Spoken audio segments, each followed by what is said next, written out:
Let's get it. From the hood to college, both worlds they had to meet. 6 degrees between us, so cold, we're about to freeze. But we're Florida boys, hot takes, we bring the heat.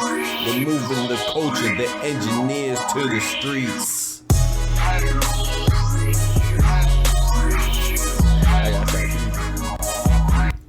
Let's get it, man. So yes, we are here for episode 4 of Engineer to the Streets, man. Engineers to the Streets, ETTS, man. Yes, we added a little intro, man. Just a little something I'm playing with, so we're gonna get a little better as we go on. But you know, we're gonna jump right into it, man. I'm not gonna hold you up any longer, but I'm gonna tell you the format of the show that we have.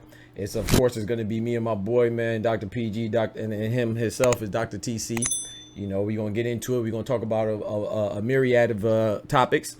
And we call that segment 6 degrees between us, that you can see at the bottom screen here. And because we both have 6 degrees, you know, I have my bachelor's, master's, and PhD in sustainable energy mechanical engineering. He has his bachelor's, master's, and doctorate in robotics engineering, mechanical engineering. So yeah, man, we doing our thing around here, and we just trying to keep it popping. And yeah, man, let's get right to it, man. My boy's in here, so we're gonna make sure he on the call. Let me get him right here on the call. Absolutely. See if I can get him. Let's go. Podcast, yes sir. There go my boy right there, man. Dr. TC here, man. What's poppin' with you, bro? What's going on with me? You know, Not much, man. You know what I'm saying? I just been streaming for about going on 7.5 hours already, man. So I'm just here to get ready to talk about these topics, man. And yeah, I'm excited, man. As usual. I'm excited, bro. Give me a second. Can y'all hear him well? Y'all can hear him well? Y'all can hear me? Everybody can hear him? It's kind of low for me. Let me check it out. Let me make sure it's not just on my end. Let me make sure I got you right. Hold on. Let me hit the settings. I think you should be good, though. Can you hear me now? Can everybody hear me? Yeah, he's much better now. Much better now. How's he sound, chat? Is it too loud, too low? What's up? Y'all let me know. I think it sounds good right there, in my opinion. All right, I'm going to leave it right there then. That's what's up. Yeah, man. So, how's your day, bro? How much you was eating some steak, man? I mean, Wayne, that steak wasn't good. Where steak was from, bro? Right when it got me started, I would have got the hibachi game. Hey, the hibachi steak? Let's get right. Hey, my boy Sweet in the building. Elder God Fits in the building. Area in the building. It's a little low. You still a little low. Got the hibachi B. Got the hibachi joint. Let me see. They said you still a little low. Let's see if I can turn you up on my side. Let me see. Okay. Let me turn it up one more time. Hold on. Let me see if everybody can hear it. It's much better now. I say it's better now. You good. Because it's going to be a little behind. Yeah, you good. Yeah, you good now. So I don't know if it's just because you're going in and closer and further away from the mic, but we'll figure it out, though. I appreciate it, y'all. Yeah, man, so we're going to get it popping. We're going to go right into it, man. We ain't going to drag our feet with this one, man. The fight of the century, man. We got to discuss it, bro. We got to discuss it, man. The fight of the century, bro. Man, shout out to both the boys, man. Errol Spence Jr. Everybody been talking about it, but they don't really Everybody been talking about it, man. They ain't really know about it. Nah, they ain't know about it, nah. Yeah. But they ain't know. I tried to tell them. Dog. Try to talk to them, bro. They weren't trying to hear us, man. I tried to talk to them, yeah, but they ain't going to have no choice but to hear us now, so we coming, so. Listen, I see Clarissa Shields back there, too. Okay. Both of them. Let's go. You see the queen. Undisputed across 2 divisions, both of them, man. 2-2 and 2-2. Absolutely, you better act like you know. Gotta represent, man. Gotta represent, man. I like that, bro. I like that. Yeah, man. Yeah, so, man, as Errol Smith would say, it's strap season. Strap season, bro. I'm not gonna lie, man. I'm not making, you know, first and foremost out the gate, man. Shout out to Errol Spence. That's why I always knew I like that man, you know, because being in the ring is different, bro. Like, you know, you can't blame your teammates. You can't blame your coaches. Mano y mano, whatever happens, man. If you can't handle them, which he couldn't handle Terrence Crawford.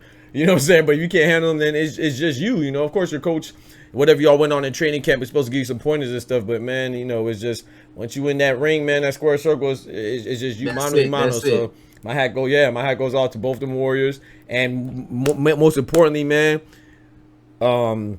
he could have said anything. You know, we know he had a multitude of injuries, you know, with the car accidents and all that stuff. He had the retinal surgery, which made him pull out of the Manny Pacquiao joint. But when they asked him what happened, he just said, "Hey man, I wasn't a better man tonight," and I respect that. But he said that boy was the better man tonight, and I love that. You know, That's a take warrior. my L and let's do it again. That's a it. warrior. You know, and said, "Let's do it again." That's a warrior. Now I don't think you should do it again, but we're gonna talk about that later though. But I don't think we should do it again either. But we'll talk about that in a minute. But I will also say he was a warrior for it. He took his L like a man. No excuses made. You know what I mean? So you can't do nothing but respect that. Can't do nothing but respect it. And then even throughout the course of the fight, man, you know, he didn't change. And now you might say that's a bad thing. Of course, you're supposed to adapt your game plan. But you know, I do like that he didn't abandon his he didn't shell up. You know what I'm saying? Even when he get hurt, that boy said, "I'll come to fight. We gonna make greatness. He gonna come forward when he get hurt. I'm gonna come forward when he get hurt." Yeah. And he kept doing his thing. I don't commend him for not changing, but I do commend him for not shelling up. Right, he didn't shell up. He didn't shell up. He kept, if he was gonna stick with the game plan, he stuck with it. He kept going. He didn't just fold up and, you know, try to do some nonsense. Right. He tried to stick to the game plan, hoping it was gonna work. Right. And it was a bad game plan, bro. It was a bad game plan. I thought it was gonna be. It was the exact one I thought it was gonna be, bro.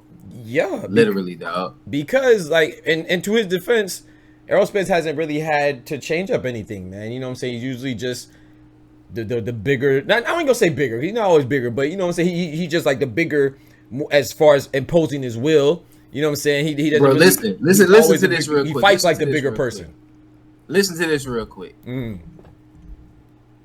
feel like I feel like I'm the stronger fighter. I feel like I'm more durable. Especially if we stand there and we go at each other. I just feel like I just got the better fundamentals.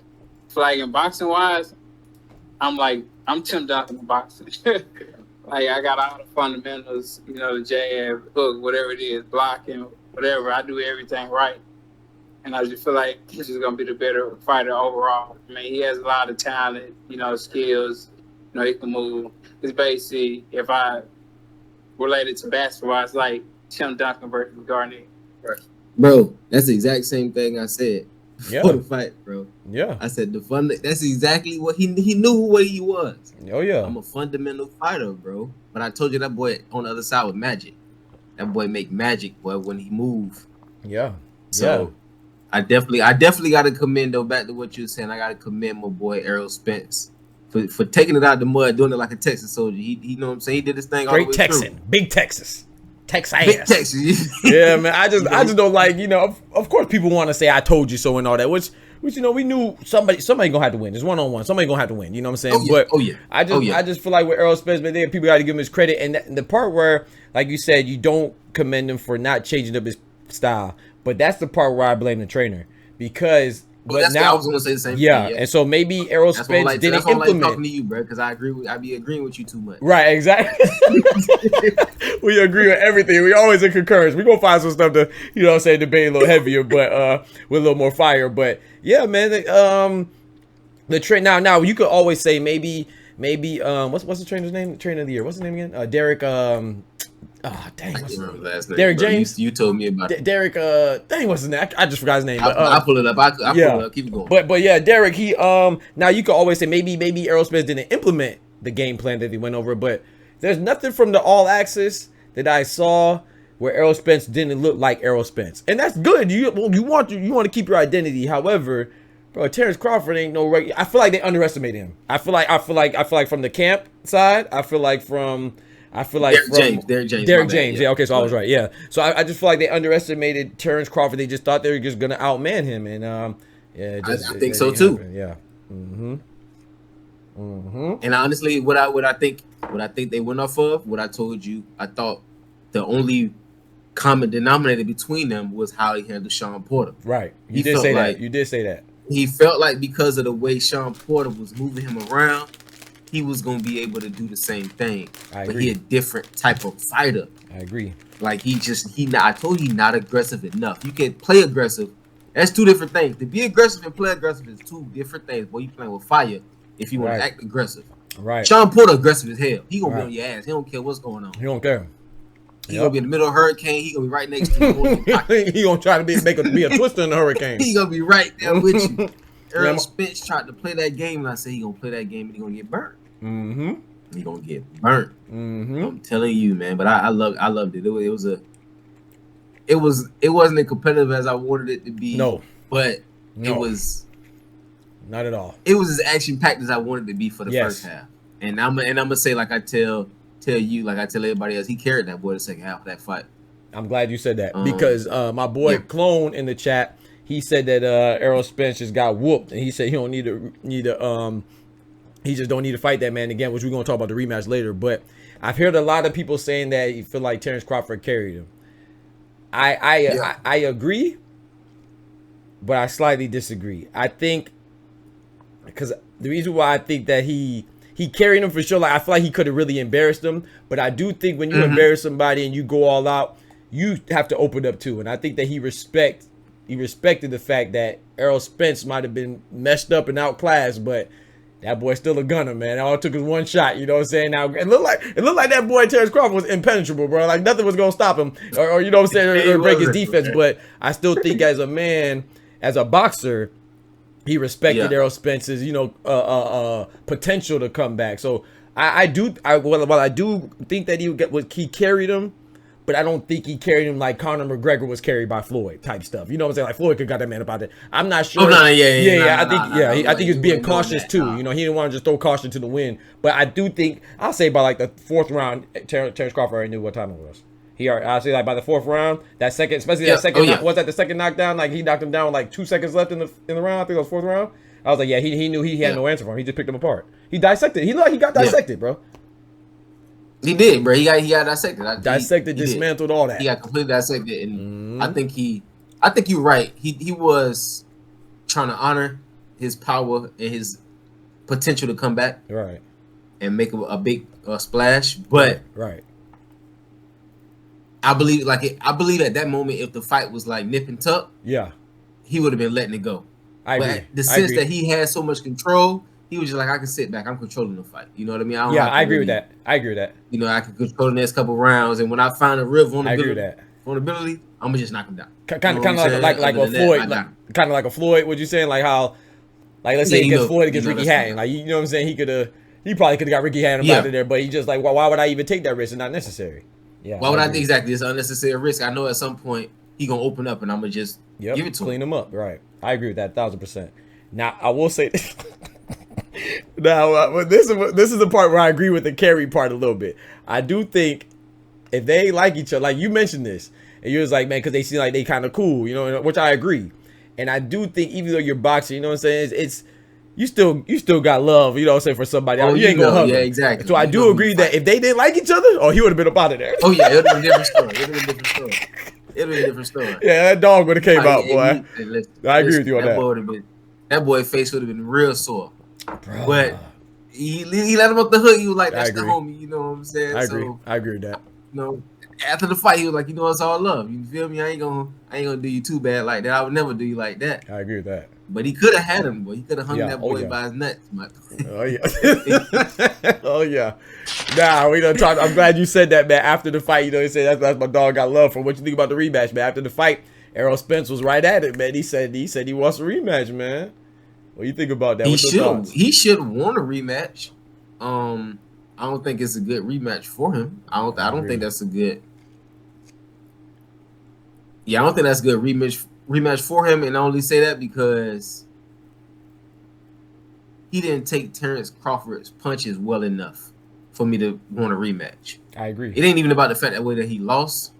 It's the fact that it's not like, you know, it's some fight like maybe a Marcos McDonough you can think about. He just like walked through shit no matter how much you beat him up. Right. You know what I'm saying? Like even though he's a smaller fighter. Like Errol Spence, he couldn't really walk through. Terrence Crawford was creaming his ass. He barely walked. Everything. He walked through. That boy barely walk up. Yeah. He barely woke up. That boy walked through. So I don't. What's the rematch gonna do? Even if he bottle up and go get him, like walk him down, right?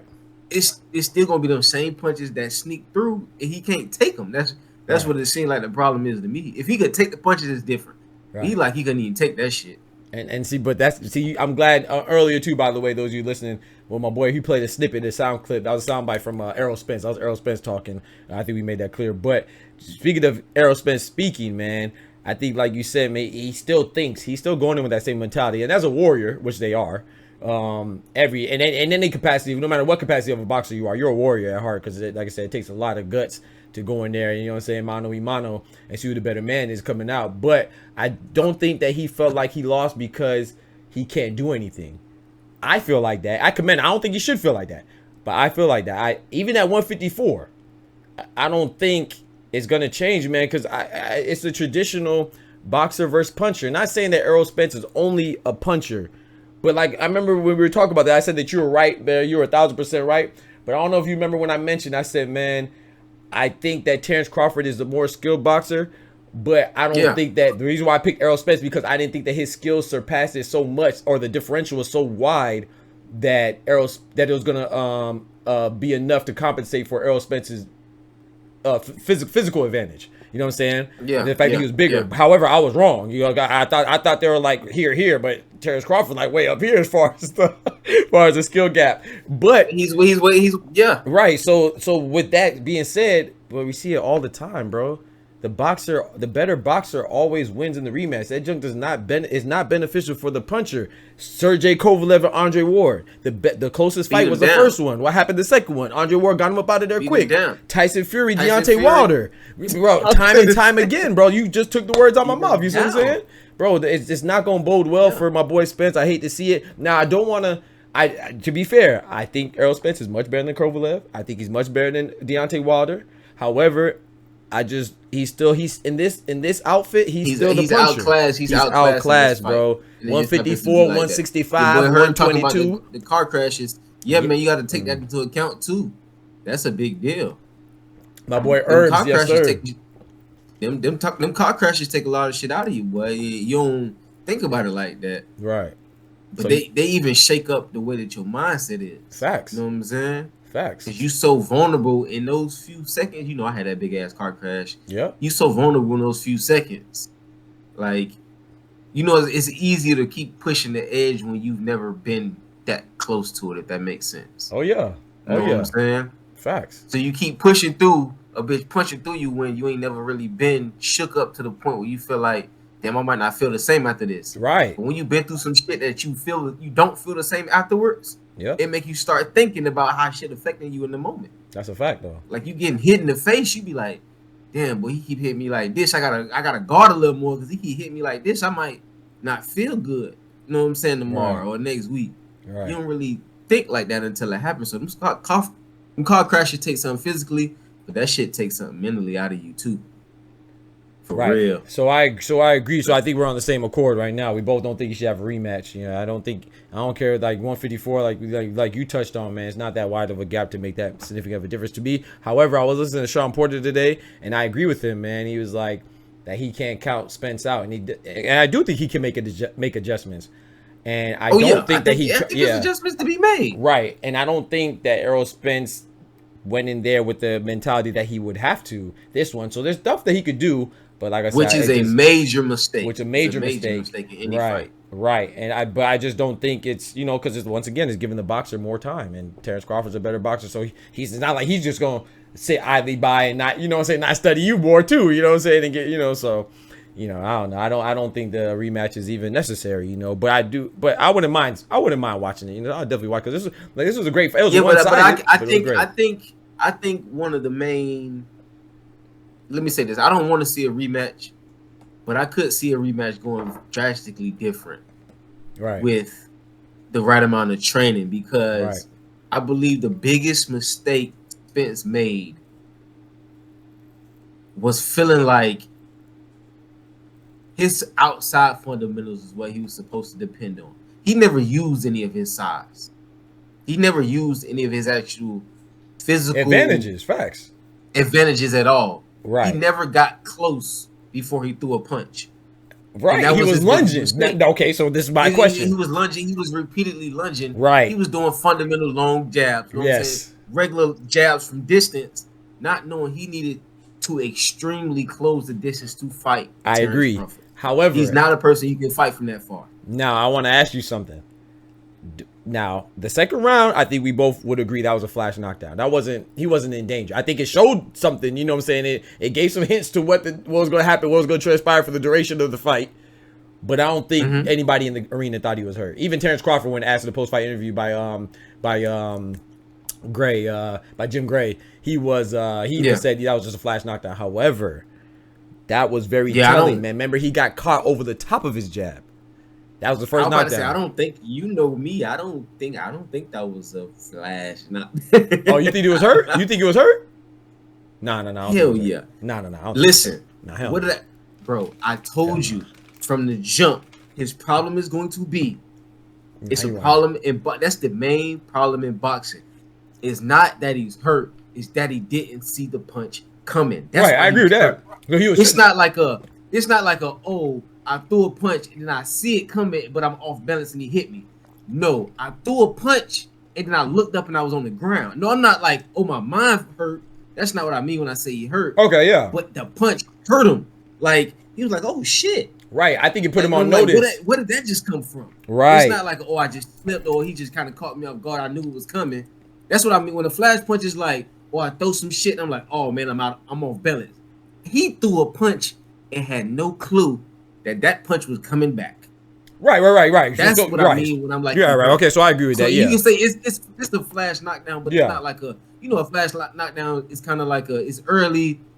Oh, he just caught me with some shit, but I seen it coming, but I just was like way out of balance I could have caught myself, but nah, bro, he finna do this to you for the rest of the night. Right. So a jab, not thinking overhand right coming, but go ahead. So that goes back to, that's the point I was gonna make. So the fact that caught him over the jab, and then he was in the fourth round, he had him on the ropes, not the last knockdown, but the first knockdown.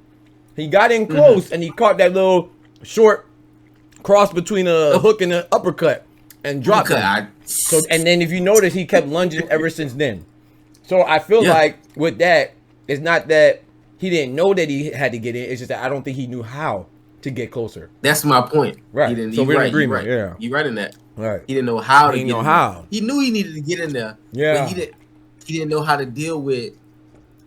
It's almost like, even though Errol Spence has very good defense, his defense is, what do you call it?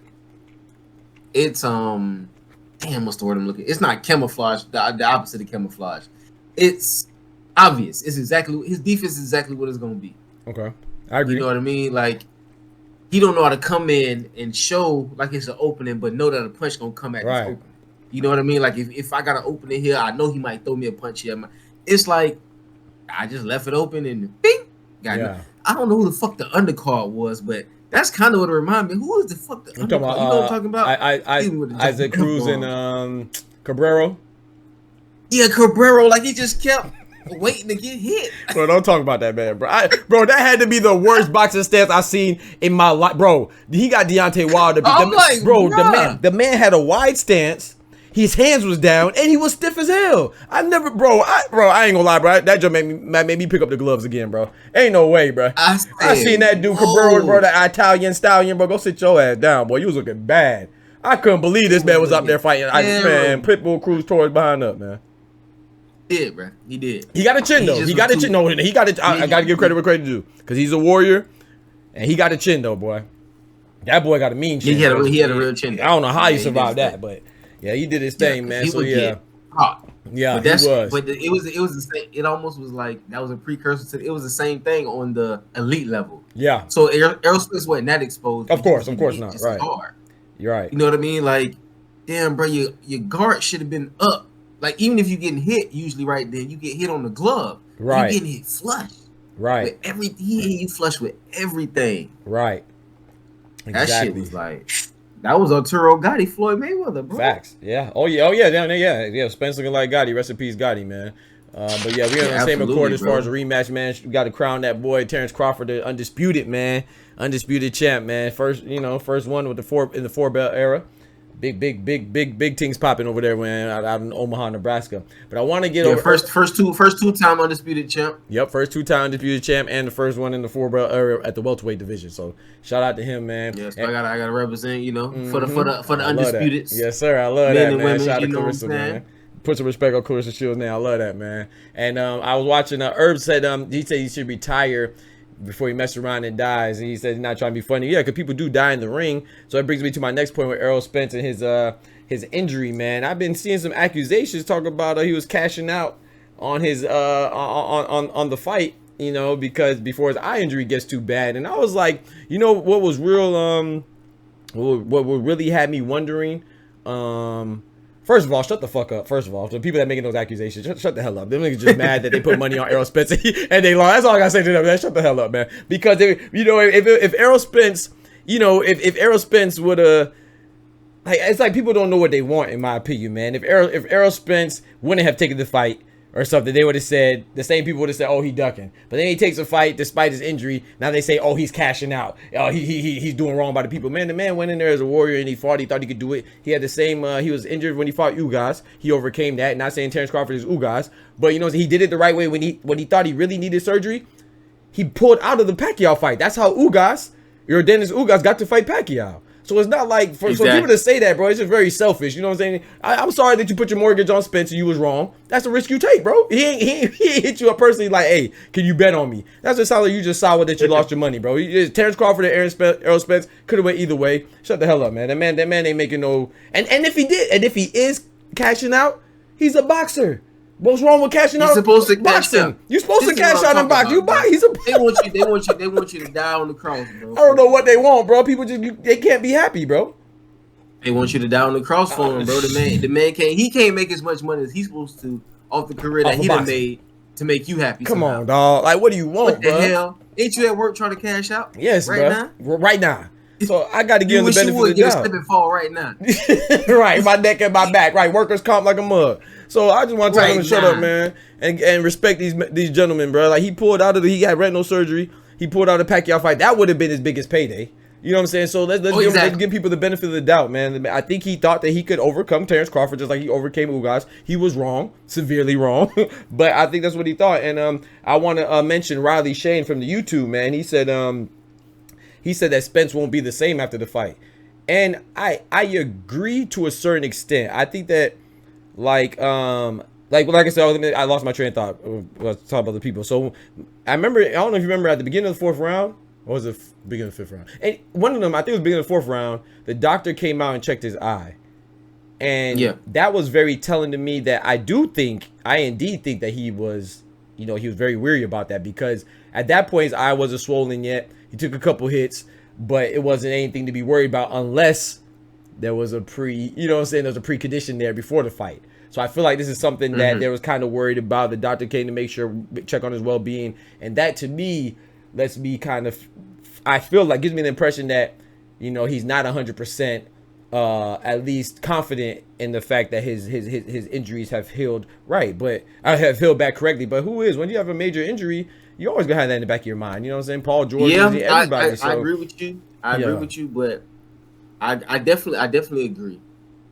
But I also saw the same thing during the fight, and I didn't actually know if the doctor was specifically looking at his eye. I know, you know, doctors they're always looking in your eyes. They're looking at everything. That's the first thing they're looking at. So, you know, you can't really tell exactly what they're looking for. That's a good point. But I do believe that, I don't know if it's necessarily was his camp, and even if it was his camp, it's a good idea. But I prefer if it was the Nevada Boxing Commission watching him, because he's had so many injuries. I think, if I'm not mistaken, and I might be wrong, so nobody kill me if I'm wrong, they might have did that same shit to Kell Brook during his fight. After he got his after Triple G, right?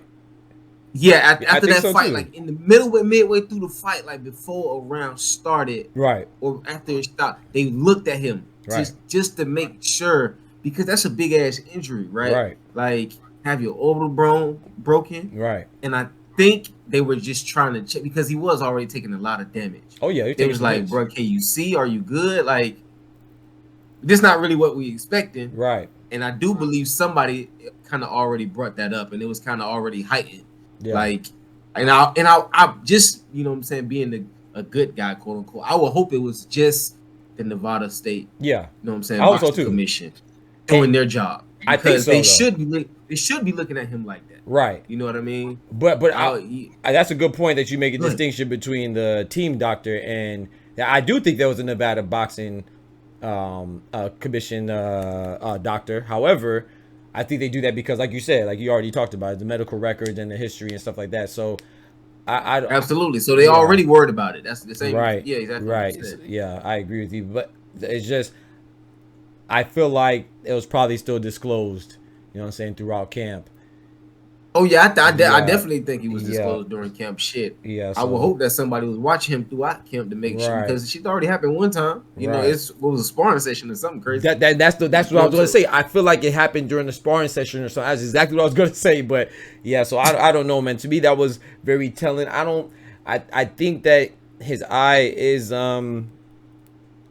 probably going to be an issue. I think it's compromised. Yeah, I think it might be compromised, but that's the thing when people say he should retire. If you're saying he should retire because you're worried about his pre-existing injuries, and maybe injuries that he sustained since the Terrence Crawford fight that might impact that negatively, I could see that. But if you're saying, like, some people are just saying he should retire because he got whooped, like, excuse me, Terrence Crawford is the best boxer. Like, did you not know he beat Sean Porter? Right, he beat Kell Brook. He beat, like, Errol Spence has a Danny Garcia. He has a great resume. Like, people are crazy, bro. He kicked a lot of ass. He will continue to kick a lot of ass. He just met the better man that day. Facts. And this man knocked out every damn welterweight. Thank you. So Terrence Crawford beating you is not. Yeah. So like you losing to the greatest is not a not. Like, to me, of course somebody has to lose. I'm not oblivious to that. And Errol Spence got whooped. He got his butt handed to him, but he ain't lose to me. You know what I'm saying? He ain't losing some scrub. You know what I'm saying? He lost to somebody, bro. Do we forget suddenly that this was gonna decide who's pound for pound best?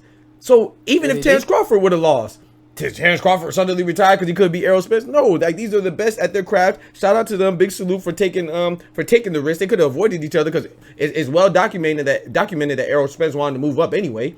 But he made this fight happen. It's also well documented that they both came together and made that fight happen. So we should be appreciative that we saw this greatness, man. So shout out to both of them. Now, should he retire because he's not himself? You know, or maybe he might not reach that height. Maybe. But I don't think he should retire at all, man. Because he after the accident, he beat you guys. You guys beat Pacquiao. Granted, it's an old Pacquiao, but you guys had a belt. You know what I'm saying? One like he's fighting chumps. So I think that him and his team need to make the best decision. But I still maintain that he don't need to fight that boy again. Don't fight Terrence Crawford again. Please don't do it. Yeah, I don't think he need to do nothing with T. Crawford. I don't think his hands fast enough. Right. But, I damn sure think listen. If he ain't number one, y'all can think. He not a problem, but he number two. Just because number one, number two is a big ass gap, don't mean he ain't number two. Don't mean he's not still number two. Listen to welterweight can get it right now. That's crazy. He just can't beat that. Right. That's how. Right. I don't understand. Like, I don't understand that sentiment at all. Like I say, if you're looking out for the well-being and you say he might not be the same, that's one thing. But to say he should retire because he lost, that's silly. I mean, y'all putting way too much emphasis and value on that undefeated, you know what I'm saying? And then when the boxers themselves want to cuff that undefeated, that big zero, then y'all want to be mad at that too. So it's like, you can't, you know what I'm saying? You got to pick what you want. So ain't nothing wrong with taking the L. They think it's like 2K, you know what I'm saying? You just start the season over. Right. You know nah, bro. Right, man. Right, bro. So you got to keep it moving, you know what I'm saying? Keep it moving, bro. You set the game, you know what I'm saying? It's all right. All right, man. So I want to say shout out to the comments, man. Shout out once again to Riley Shane 78. Appreciate the support and the love and you putting in the comments on the last video, man. You know what I'm saying? Keep them coming. Keep them coming. We will address them. We will address every single question and concern and comment from the previous episode. We will address it on the subsequent episode. So let's get it popping, man. So yeah, we don't think he needs to fight him again. Oh, wrong one, Lord. And what is that? Bottom. Uh-oh, I can't find him. There you go. So we got over that eye injury, man. Like I said, he's looking bad down there. But the fourth one, man, is going to close up the fight. Bro, what's next for them? What you think is next for them, man? You think the rematch is imminent? It's going to be happening? Or you think Terrence Crawford going to fight Boots Ennis? You think Errol Spence going to move up and just go about his business? I feel like the ball's in his court. I know they have the rematch clause, but I don't think that is mandatory. I think cause the way it sounded like when I'm hearing Terrence Crawford talk about it and Errol Spence talk about it, it seems like it's up to, you know, the loser essentially, but it's mandatory for the winner to oblige the loser. I think from what I've been observing, that's the notion that I'm getting. Like if Errol Spence don't want it, they ain't got to do it, but if he wants it, then they got to do it because he's that's how I feel like it was coming, but I'm not sure. Listen, man, I'm gonna ask you straight question. Do you think it's anybody at 147 that could beat Terrence Crawford? I don't think there's anybody at 147 that could beat Errol Spence. So hell no, I don't think anybody. So besides Terrence Crawford. Besides Terrence Crawford. You know what I'm saying? I don't think there's anybody. And I know what you meant when you said it. Right. So what I think they should do is, I think Errol Spence should fight Boots. Ooh. And I think T. Crawford should go fight Charlo. They should run it. I ain't gonna lie. I'm gonna be like this, bro. I'm gonna be honest, bro. I don't mind that, but the only thing, like I said, I really mean that. I don't think Boots will beat Errol Spence, number one, but number two, most importantly, I really do believe Errol Spence when he's saying he's struggling making that weight. So I don't think he should fight. 147? Yeah, I think that's the problem too. Yeah. So that's the problem. Yeah, so I think he should move up regardless. But I would like to see that. I would like to see Charlo and Bud, man. That'd be dope, bro. Yeah, man. But you heard about Keith Thurman though. Yeah, man, nobody studied Keith Thurman, man. Y'all better leave. Keith Thurman better go ahead on. I told this man, Keith Thurman, man. Keith Thurman, yeah, you ain't been the same since Manny Pacquiao made you cut your hair, bro. Go sit down, man. You know what I'm talking about? Go sit down, bro. Like he ready for the red carpet, man. Him and goddamn, what's your boy name? Bruno Mars. Together, my boy. Yeah, man. Keith Thurman don't want no pressure with Terrence Crawford or Errol Spence, man. Go sit down, man. Leave that shit alone, boy. No disrespect to Pacquiao. I love Pacquiao, but you couldn't be Pacquiao. An older Pacquiao. Come on, bro. Old Pacquiao. You don't listen. He don't want no part of either one of those. Either one of them. I don't see nobody in 147 for T. Crawford to fight. Yeah, unless he fights Keith Thurman. Everybody who I feel like got the, I guess you can say, the hand-foot coordination to deal with him is at 140. They too little. Too little. And then everybody at 147, I think hands too slow. Yep. He's gonna demolish. That's what he ended up doing with everybody. His hand speed just. He reminded me of Floyd, like when Floyd was vicious. He's just a bigger version of Floyd to me. That's like what it looked like. He's just faster than all you motherfuckers. Yeah, I love that comparison. I think he's more aggressive. Yeah, like you said, well. And that's what I mean, more aggressive. Like back when he was, younger Floyd was aggressive too. You know I see what you're saying, yeah. Pretty Boy Floyd. Pretty Boy Floyd was aggressive. I got you. Hell, yeah. It's just he fight at so many angles. He changed what he doing so rapidly. Bro. He too big for everybody at welterweight. I think that's why I feel like he had to fight somebody bigger. Even like, just like Floyd fighting Canelo, even though it was different because the skill level was different. Him fighting Charlo is kind of the same thing to me. Like, you got to show with that hand speed and that precision, it's gonna even outdo the size. Like, I don't give a damn because you 15, 20 pounds bigger than me tonight. Beat your ass too. I'm gonna be honest with you, man. I will be a little nervous about the Charlo joint, but I don't see Charlo doing Spence like that. So the fact that he could take Spence, I'm gonna be honest, I'm not even sure if either one of the Charlos are that much stronger than Spence. To be honest, I could be wrong, but the fact that the way Terrence Crawford handles Spence is just nothing short of phenomenal, man. So I would go with Terrence Crawford. Before I was like, man, Charlo, he's too big, man. But after that, bro, I was oh no, man. I think Charlo would be. That's what I was saying. Like, bro, I was saying anywhere. I know people. It's kind of a big ass range. Yeah. 140 is kind of the minimum. Up to 154. In them 3 weight classes. Yeah. You can make 140 and knock a 154 out. That's a fact. I mean, that's what Floyd fought Canelo at. Right? That's average man weight. Yeah. Like, dudes my size knock out 200-pounders in the street. You know what I'm saying? Yeah, junior middleweight. You a street fight, you can fight, man. This dude my size will put your ass to sleep. That's a fact. That's the same way. Look at the boxing game. That's the one fight range where it's like that power shit can be real different, even in the small. Even you know what I'm saying? A dude like you. Like shit, you got a smaller frame, but this motherfucker lift weights with, you know, JT and Julius. Shit. That's a fact. Yeah, you're right. Like it ain't nothing. Right. Remember at the boxing gym? Imagine you fighting somebody your size. Bro, I was sparring JT Julius. I was sparring JT Julius. I was sparring.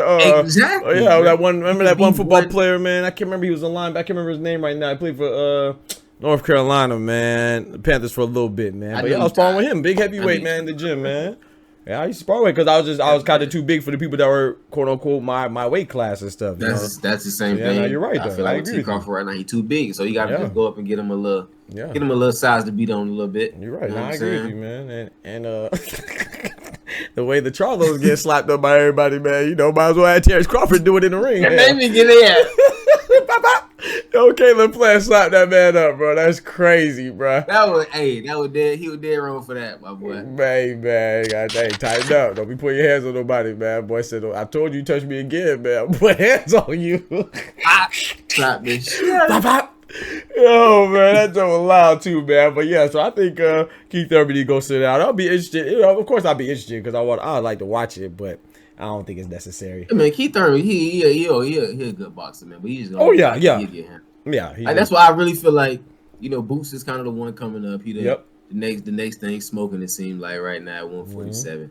He's a new name. Yep. That's why I feel like I think he's a mandatory. Doc. With him and who? I think he's a mandatory. If I'm not mistaken, I think unless Terrence Crawford relinquishes his belt, I believe he's a mandatory for one of Bud's belts.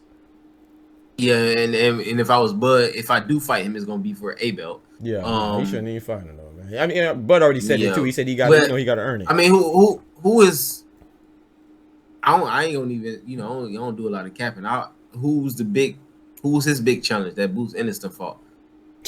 He ain't got nobody on his resume. None of no caliber of right. So we just talking about potential talent. You know, what I'm saying? Potential talent. Ring. Yeah, he's looking very good though. He's looking very good. I'm not putting all my straps on the goddamn line for this dude. Right. If I'm Errol Spence, I just lost, and I gotta show that I'm still #1 contender. Right. I bust his ass. But right. If I'm T. Crawford, I'm go up and I'm gonna fight some same thing, risk reward. Right. I'd rather go beat somebody up bigger than me than lose somebody who nobody knows about. Ain't happening. He got to get money. That's a part of it, man. This is people's livelihood, man. You know, people's livelihood, and this how they make their money. So yeah, you got to go. It's just this entertainment for you. They don't actually do it for you. Don't get it twisted. Right. Exactly, man. That's a fact, man. Speaking of other entertainment and sports, bruh. What's up with the United States women's national team? Are they going crazy right now? Women looking real suspect right now, boy. Right. So I'm gonna say they going crazy because I'm gonna say they looking crazy right now. Who they just had a draw with? Was it Portugal? Portugal. Yeah, they just had 0-0. Right. They had a draw with the Netherlands. Yep. Had a draw 1-1. Yep. And they barely beat Vietnam. Excuse me, real quick. Yeah, go ahead. Yeah, but they barely beat Vietnam. They beat them 3? They was 3-0. Yeah, that's barely beating them compared to what we should have beat them like. Right, Vietnam. They should have put that beating on them, man. Vietnam, it's supposed to be 11-0, 11-0. 11-0, right? But yeah, man. You know so making substitutions all in the fourth quarter, just everybody out there hanging out, right? Drinking water. Somebody get a hot dog at the stand, right, man. On the edge of our seats, 3-0, looking suspect. Mm-hmm. Hey, listen, I love the ladies. Y'all know I shouted them out first night. Right, and I'm gonna keep shouting them out. Right. We got to do better. They got to do better, ladies. Because they're going for history, though. And with respect, though, they are going for history 3 times. You know what I'm saying? They'll be the first national team to three-peat. So that's legendary status on itself, man. You see, we got them by Jordan, man. You know, not too many people could three-peat now. Listen, this is America. No participation trophies. That's facts. That's facts, but that's facts. A potential 3-time winner. No, you but 3, bro. That's hey, man. That's a feat. I'm not trying to say that they should they should take it easy. Man, they got to get that 3-peat. They got to get the 3-peat. Just another great team. If you get the 3-peat, you're the most dominant soccer team ever, bro. That's fire, man. Shout out to Alex Morgan, man. Just another great one. Right. Y'all got the talent. Mm-hmm. Y'all got to bring it together. I don't know what the hell the coach is doing. He don't want to sub nobody. He ain't got no real goals. Look like he just let them girls go out there and play. Yeah. And I don't like the way it look. And that's the thing too. I can't remember what. This is not Men's Warehouse. What they say, you're gonna like the way you look. I don't like it. Yeah, so they had some former players calling out the lineup saying that they need to make Alex Morgan my baby come off the bench. I said no, bench my baby, man. If anybody gonna give it a pod, I gotta give it. I'm just playing. I gotta give it a woo. I'm playing. Nah, but but they just saying to switch it up. I think it's leave Alex alone. Man. I know, right? She got a husband, right? He might come get me, man. You know, I don't know, man. You know, I don't know what kind of connects he got. Let me chill. You're a Spaniard too. Yeah, so let me chill out. Listen. But so far though, you know, she was just saying that maybe switch up the lineup and have a attack a little different with Trinity Rodman out there and stuff like that. I wouldn't be mad to switch it up, but. Hopefully they could just like, you know, have a switch that they maybe just need a little bit of extra motivation. You know, you still got the studs out there like Rapinoe out there, you know, Alex Morgan of course, and Trinity Rodman and amongst others. I think they could do it. They could turn around, man. I believe in them, man. They could turn around. I definitely listen. I definitely think they can turn around. They looking suspect though. I think we're definitely looking suspect. We done made it through the group stage. We still can win the World Cup. That's definitely not that's definitely the goal. Still, it's still the goal. But excuse me, you know what I don't see? Because you know I watch all this nonsense. Right. I can't help it but watch sports. That's all I watch. For all the people who don't know, I don't watch reality TV. I don't watch sitcoms, movies. I watch sports. That is it, bruh. It's like you don't see any continuity between any groups on the pitch. I don't want to call it the field. On the pitch, right? Like. Your forwards, you don't see a good combination between a good midfield and I got you. Yeah, like two people, they got a real good combination. Right. You know what I'm saying? Or three people. It's like, even though they so talented, it looks so disjointed when they playing. I agree. Like, it just don't look like two people always connected. You know, like, girl, if I get the ball right here, I know exactly what you're gonna do. Gonna this be is how we're gonna break it down. The whole team don't really need to know that. Right. But it got to be a couple players that got a real chemistry, and you just don't see where that chemistry been at. Yeah. It's like even they've only scored 3 goals in the damn World Cup so far. 3 goals, bro. And all of those, 4 goals, because they got 1-1 against the Netherlands. 1-1. Yep. You're right. All of those goals look like it was a corner kick, and it was like maybe some nice one-on-one plays, but it wasn't like. Me and you got this synergy. Right. Like I saw you from way down the field. You know right. What I'm saying? I already know where you're going to be at. Right.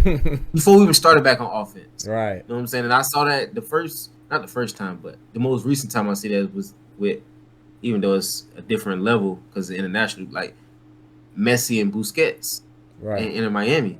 Right. Like, you know, that's lower level, but when them two play together, it's like, you can see it. He know exactly where he gonna be. He know exactly how fast he actually is. Everything. You know what I'm saying? Like where to put the ball because he gonna run full speed and get there. Yeah, very synchronized. I just don't see that. Yeah, and that's missing. But I'm hoping the ladies get it together, man. I'm sure it's a lot of jitters because it's a lot of young people. I think it's 14 first-time World Cup players. That's a big deal. Yeah, that's what I say. They young, man. They young, but they gonna get it, man. They young. They trying to find their place and. You know what I'm saying? Take their rightful spot respectively. And you know, so far, like they getting that OJT right now. Right. That OJT, that on job training, G. All job training, bro. But I will say this too, you know, the good thing they done made it to the round 16, man. They in the bracket, you know, they got Norway and Switzerland out of Group A, Nigeria and Australia out of Group B, Japan and Spain out of C. Nigeria. Hey, you see big Nigeria, bro. You know what I'm talking about? Let's get right. You know I'm happy about that, man. I wish Jamaica would have got there too, but we got Nigeria out there, man. You know what I'm saying? From beyond, man. Nigeria got Canada up out of there. Yes, sir. You know and then we got who else? We got rounding it out, man. We got the Netherlands and England. So yeah, man. So we got people running out there. So far, those are who made the round 16. It's not finished yet. And then also too, the odds are still in the U.S.'s favor. They're number 1 to win. Yeah. Spain and England coming in 2 and 3 respectively. Yeah, so Vegas odds, you know what I'm saying? So it's not looking too bad, but yeah, they on the pitch they are looking a little, you know, discombobulated at times. But I think I have faith in the ladies, man. It ain't even looking bad. It's just it's not bad. It's not looking as good as we anticipate, you know. In the way we, anticipate, and we still gotta, give credit to the other nations, right? Because they're gonna continue to get better and better. Right. They ain't finna just let us, they ain't gonna lay down. Whoop a boner for years and years. They coming. We appreciate it. We appreciate the efforts, but Appreciate the nations, yes. To bring home the goal. Hey, You know what I'm saying? we ain't some out, more bling. we ain't out there looking like New Zealand though. They the first host nation to not even make the. They got him up out of there. New Zealand, they got the dubious record and of being the first host nation to not make it out the group stage. Come on, New Zealand, what we doing? Y'all too nice out there, bro, man. I don't know what they're doing. Bro. Y'all looking bad, man. Australia trying to hold them down. Hey, New Zealand looking bad, man. New Zealand, you tighten up. They looking real bad, right? They looking bad. You know what I'm talking about?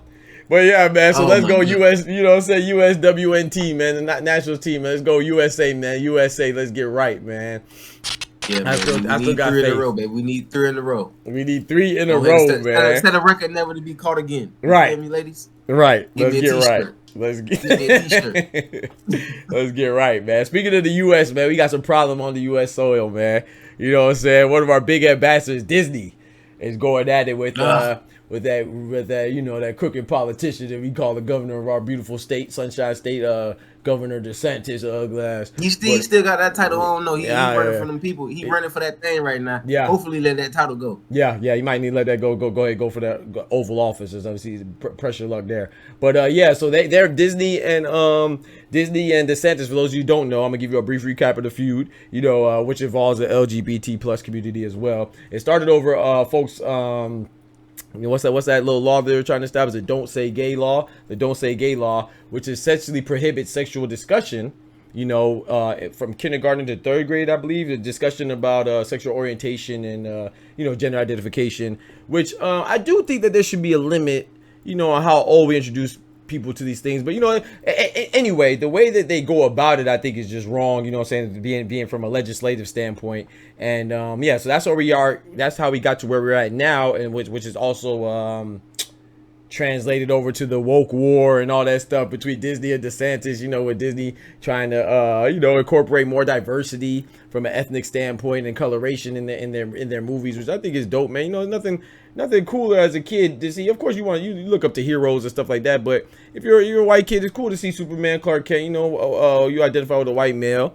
But if you're a woman, you want to see a Captain Marvel, or, you know what I'm saying, or a Storm. Or if you're a black male, you want to see a Black Panther. Or a Hispanic, you want to see somebody that looks like you. You know, nothing hits like that. You know, somebody that looks like you and close to you. It just motivates you a little bit differently. So, I don't know, man. They're just trying to criminalize, you know, with DeSantis, man, with this whole thing. I just feel like he's just going overboard, man. What's your take on that? I just think he's just trying to control too many things and just very nefarious with his with his intentions, man. I don't know what you think about DeSantis, man, and that whole situation. Listen, man, DeSantis is a politician, man. Bro. It's hard for me to even try to judge these people, right? Because they're so crooked from what their natural personality may be, right? I don't really you know from the conversation, I don't agree with much of anything that Ron DeSantis has to offer to the state of Florida. Right. But I also feel like, you know, we can't keep letting these people take advantage of us either. Facts. You know what I mean? And complaining about DeSantis, that's one person, man. We got to start looking at things more as individual people. Like, if we don't want something to happen, he doing a lot of shit in the state of Florida that I don't want to see happen. Especially with diversity, you know, right. LGBTQ community. Right. You know, I'm a teacher in the state of Florida. Right. In the state of Florida university system. You know what I mean? And they just took away the whole diversity and inclusion. Of course.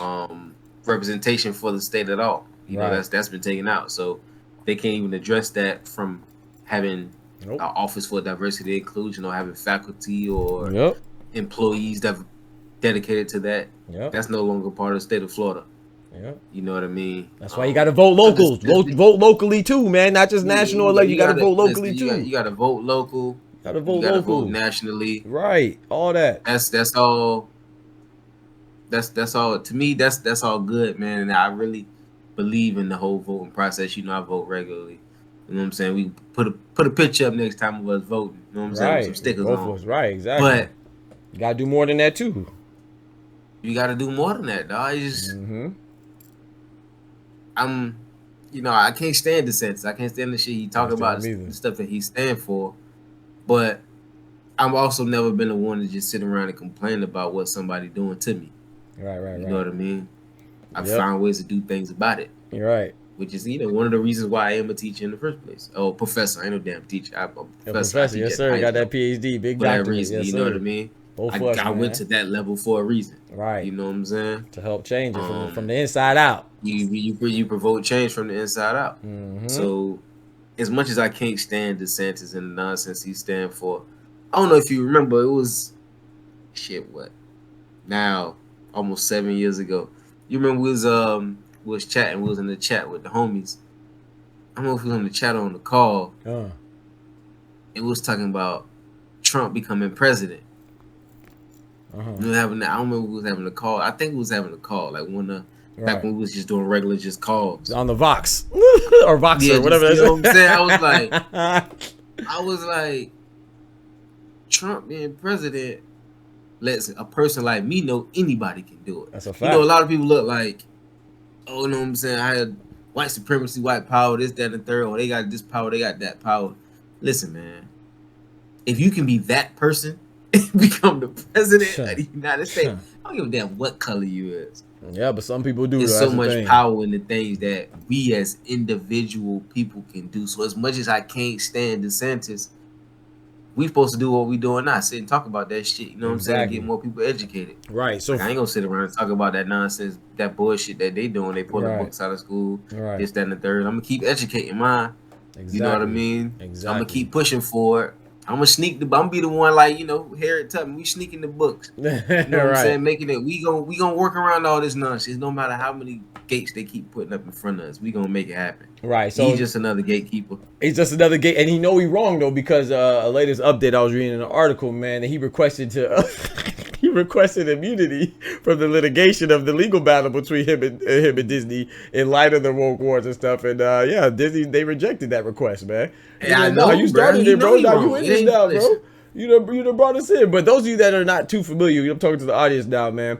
So like he's trying to criminalize, but kind of what Twan was talking about with the diversity and inclusion. Also, he's trying to criminalize accurate historical discussions in the classroom, So just to give you a brief synopsis, it's kind of similar to what Putin was doing over there in Russia with the memory laws. You know what I'm saying? He wanted to reduce the scale of the crimes and preserve the good name of the nation. You know what I'm saying? Because even I think DeSantis went so far as to say that slavery taught skills that were essential for survival and imply that people benefited from us outside of the people that were, racist and stuff like that. You know what I'm saying? And I don't know, man. Instead of demonizing it, he's trying to make it seem like it was something that was advantageous to society. And that's crazy. And other people that tried to do that, I think it was back in 2018, man, Poland implemented a comparable law to the memory laws. And it was just, it was mostly in regards to, their compliance or complicity in the Holocaust, you know what I'm saying, which hurt a lot of families out there, man, a lot of Jewish families specifically. So, man, I don't know, man. I just feel like DeSantis is just, like you said, I know you said that we can only do so much, but it's great that we have these conversations and try to do what we can.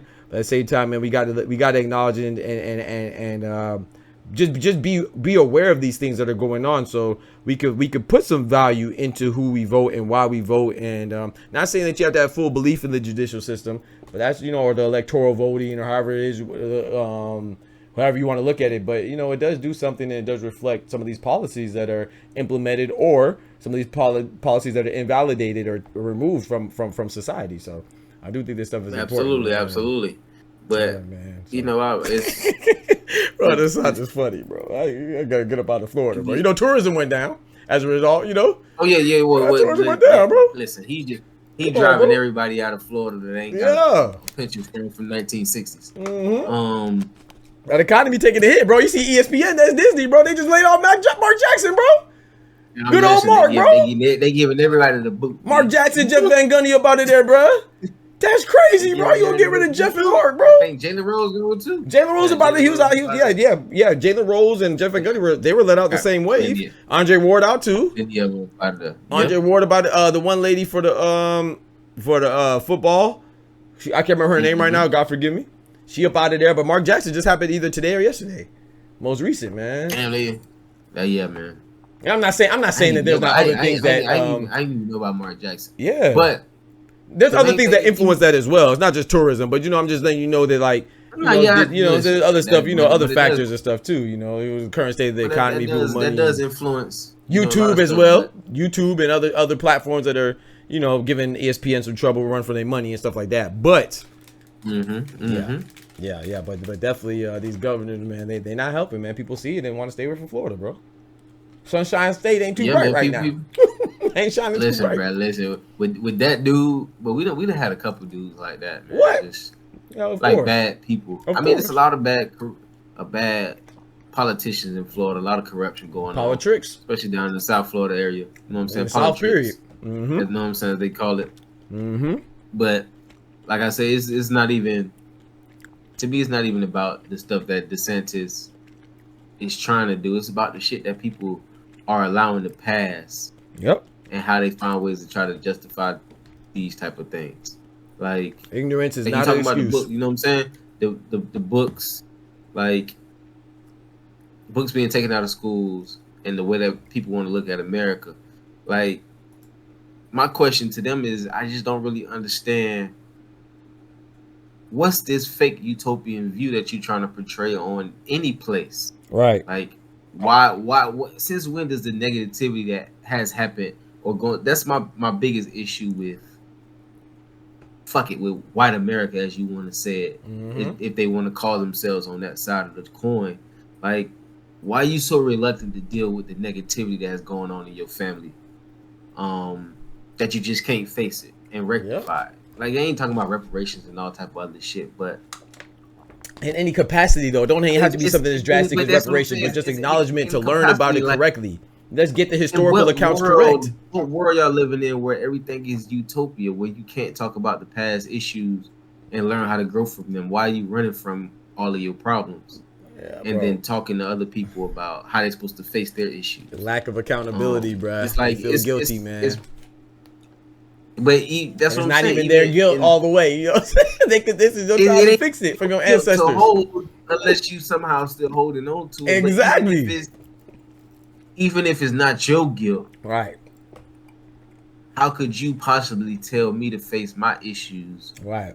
If you can't face issues that preceded you, that you don't even actually have to truly deal with. Just you can just we can't actually read about it in a book, and everybody has a moment of not feeling well. Everybody has a moment of sorrow and being upset and a little uncomfortable and bothered. If you can't live in that world, how do we live in a world together? Bro, you see Pocahontas, you can't live in a world where you can be a little bit uncomfortable from time to time. You see Pocahontas, man. You see John Smith, man. The same people that got him out the country, same people that's end up saving and liberating. Pocahontas.